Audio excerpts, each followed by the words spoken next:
Hello everyone! Welcome back po ulit sa aking YouTube channel at muli pong nagbabalik ang iyong lingkod, Maya Vlogs. At isang mapagpalang araw po sa ating lahat. Sana po ay nasa mabuti po tayong kalagayan sa mang sulok ng mundo po tayo naroon.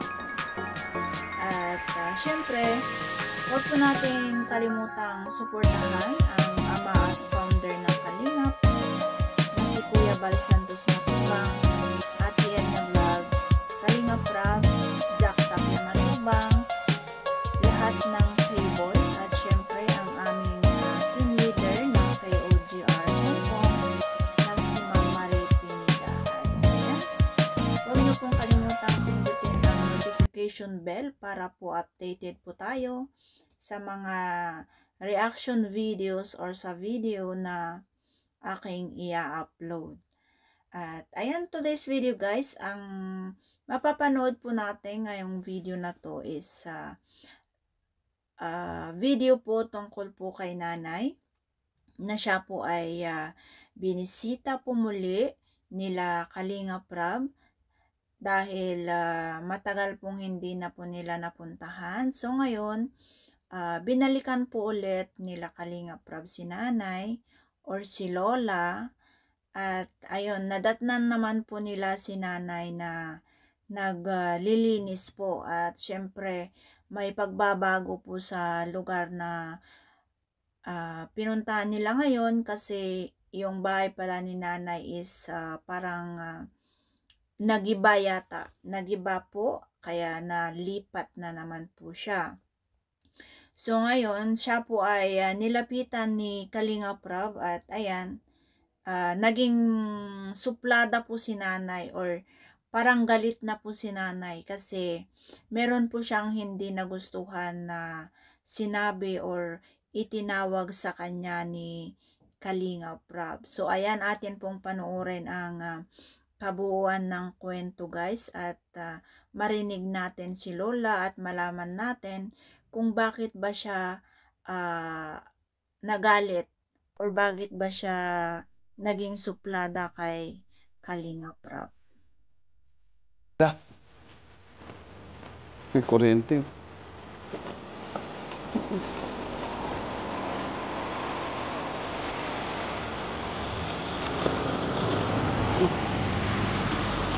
Oh.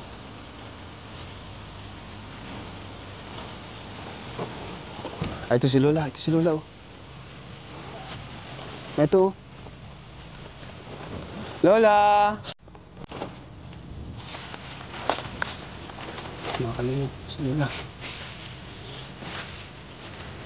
Sipag ni Lola, oh. Ikaano, nagwawalis.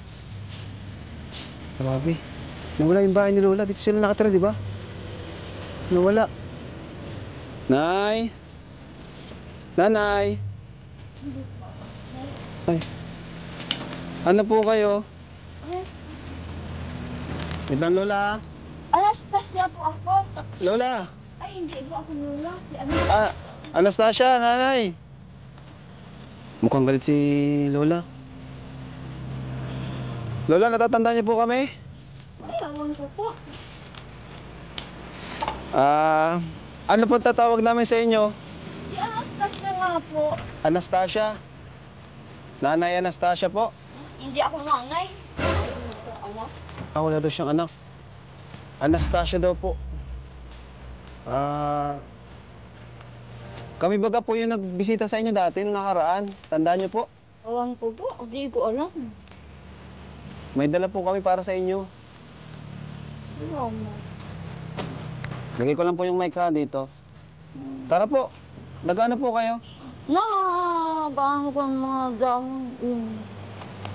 Di baba. Punta dito sa ibaba. Nagwawalis po kayo? Diretso na bugamit. Naglipat na po yung bahay niyo po. Sana bibak na. Nagiba na po. Para ano rin. Saan na po kayo nakatira ngayon? Diyan, sa bahay. So, ano lang kaunti, Ihatid niyo po kami kasi may dala po kaming bigas saka ano po, groceries po. Sa una lang ng kaunti. Tara Lola. Ay, Anas, ano po, Anastasia? Po. Tara po. Diyan ang daan. Ayaw po Ay, tinatawag may ng daan lola. nga doon sa... Bakit ayaw niya pong tinatawag kayong lola? Ay, kasi wala man ako apo. Wala nga akong anak. O, ano na lang po tawag namin? Pangalan ko nga O, po. sige po. Si... Nagagayat si lola pag tinatawag na ano eh. Tara po. Ano po tayo? Ah, diyan. Tara na po. Nakalimpas na sa pinakadaan. Hatid niyo po kami. Diyan, Sige po. Bulog siya. diyan. Akong tinigdas ako na nagduro. Tinigdas doon. Opo, alam na po namin yung kwento niyan. Oo nga. Kwento niyo na po yan dati, di ba? Oo. Kasi Nag-YouTube ba para kami, alam. bro? Diyan na nga ang daan. Ah, CR niyo po yan. Pakita mo dito Ay, ko po. hindi man pigsa si Aran kasi walang ayos na iniduro. Ah, okay. Ay, ito na yung bahay nila. Iniduro dapat sa... Wala na pong ahas dyan, wala na? Awan kung naggala sila ngayon. Kung hindi Dati sila kasi may magala, ahas diyan. wala. Di daw niya alam kung gumala yung ahas. So, ayan po guys, atin pong narinig or atin pong nalaman kung bakit nga po galit si nanay kay Kalingap Prab. Ano? Kasi ayaw niya rin pong matawag na nanay kasi wala daw po siyang anak. At ayaw din niya pong matawag na lola kasi wala din daw po siyang apo. Ayan. Kaya nga pala siya nagalit kay Kalingap Prab kasi ayaw niya pala yung ganong tawag kasi meron nga daw po siyang pangalan kung bakit ano-ano pa daw ang itatawag sa kanya. Ang kanyang pangalan po is Anastasia. Ayan, huwag niyo pong tawagin si Lola ng kung ano-ano kasi Anastasia daw po ang kanyang pangalan. Otherwise, magagalit yan sa inyo. So, ayan. Eto nga at sila ay pumunta sa kanilang bahay, ano? Ayan, nakita naman po natin yung kanyang bahay is maliit at ito ay gawa lang po sa kahoy. Kaya ayan, at parang nababahayan ng ahas. At ayun, narinig naman po natin nung tinanong ni Kalingap Prab sa kanya kung walang ahas doon at sinabi pa doon ni nanay na ewan daw po niya kung baka gumala yung mga ahas, o 'di ba? Talang palabiro din pala si Lola. Kaso nga lang kanina talaga is hindi niya nagustuhan yung pabungad sa kanya ni Kalingap Prab.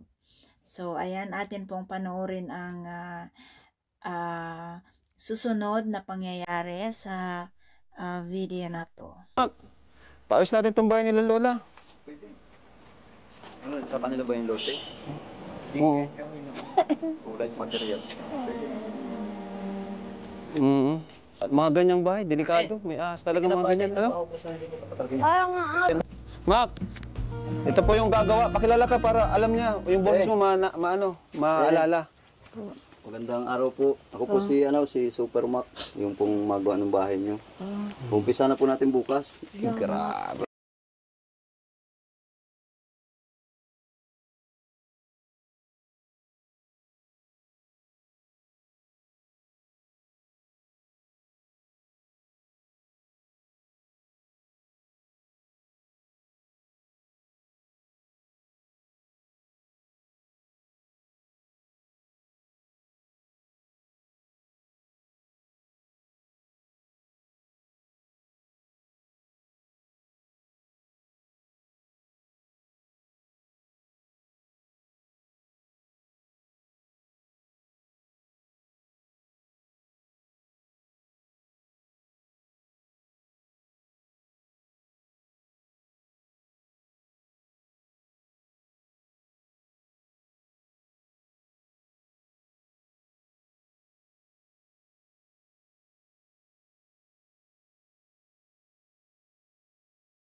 Bahala sila. Ang tawag nila.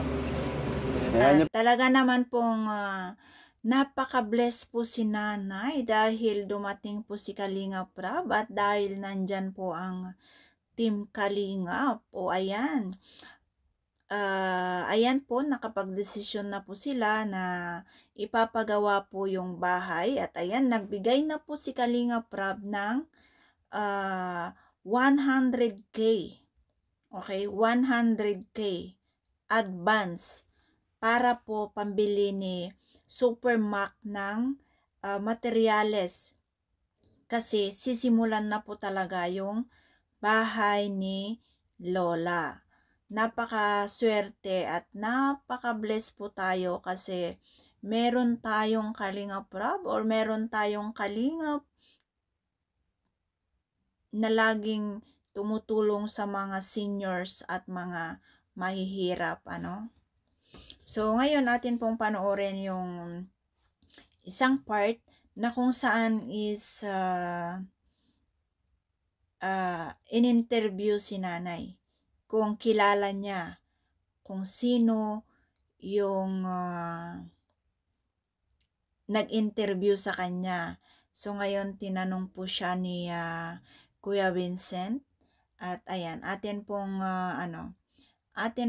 panoorin kasi ang memorya pa ni nanay, ni Lola is medyo medyo matalas-talas pa.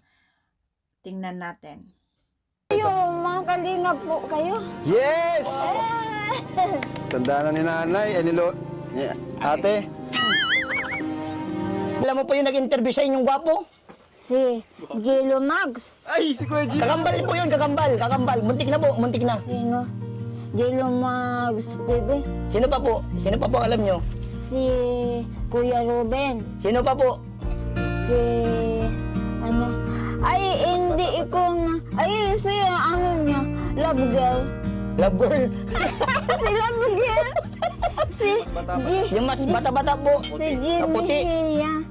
Ay di ko naalala itong ibang pangalan. Alam ko may pinangalan nga pero di ko. Si Kuya ano daw po? Ay alam ko si Love Kalingap.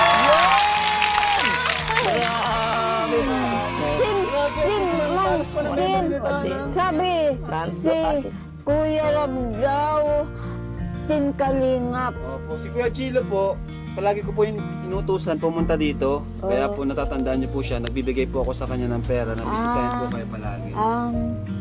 Kasama ko po yung si Kuya Chilo. O, 'di ba? Sabi ko sa inyo, o 'di ba? Ang talas talaga ng ang talas ng memory ni nanay, no? Hindi niya pa rin nakakalimutan at nung pinapalabas pa lang siya is parang na-recall niya na agad kung sino yung dumating, kung sino yung bisita niya, o 'di ba? Sinabi niya agad doon na kayo ba ay Team Kalingap? Ayan, 'di ba? Doon pa lang nalaman na natin na yung talagang memory ni nanay is talagang matalas pa. At ayun nga, naalala niya kung sino yung mga dumating or naalala niya kung sino-sino yung pumupunta sa kanya. Ayan, lagi niyang naalala si Gilo Mags. Hanggang sa dulo ay naalala niya rin po si Kalingap Rab. And next, atin pong panoorin ang next part na kung saan bubuksan po nila ang blessing or ang groceries na dala po nila para kay nanay. At syempre ulit, tinanong po siya ulit ni Kalingap Rab kung bakit ba siya galit noong una kinausap siya. Kaya eto, pakinggan po natin kung ano ulit yung sagot ni nanay sa kanya. Ate, galit. Ba't parang galit po kayo sa amin kanina? Ay, kasi pag ako na yung lulahin ako, sabi Anastasia pangalan Ay, ko. sige po. Okay naman po. Ang Sensya na po. pangalan, yung pinaristo nga ang pangalan pa may pangalan. Hindi ko ano. At yan po, maraming salamat po sa walang sawang pagsubaybay sa aking YouTube channel. At syempre, huwag po natin kalimutang mag-like and share sa ating video. At for more details po, para mapanood nyo po ang kabuuan ng video, pwede nyo rin pong i-visit si Kalinga Prab or mag-subscribe po tayo kay Kalinga Prab, Kuya Bal Santos Matubang, Ate Edna Vlog at sa lahat ng K-Boys para mapanood po natin ang kabuuan ng video. At eto nga po, atin pong abangan or atin na naman pong hintayin ang next episode para kay nanay kung kailan matatapos po yung kanyang bahay. At pangako naman po ni Kalinga Prab, from now on, 3 weeks to 1 month, matatapos na po yung kanyang bahay. O diba, napakalaki po talaga si nanay dahil syempre senior siya, kaya inuuna ang senior. At ayan, bye-bye po and God bless.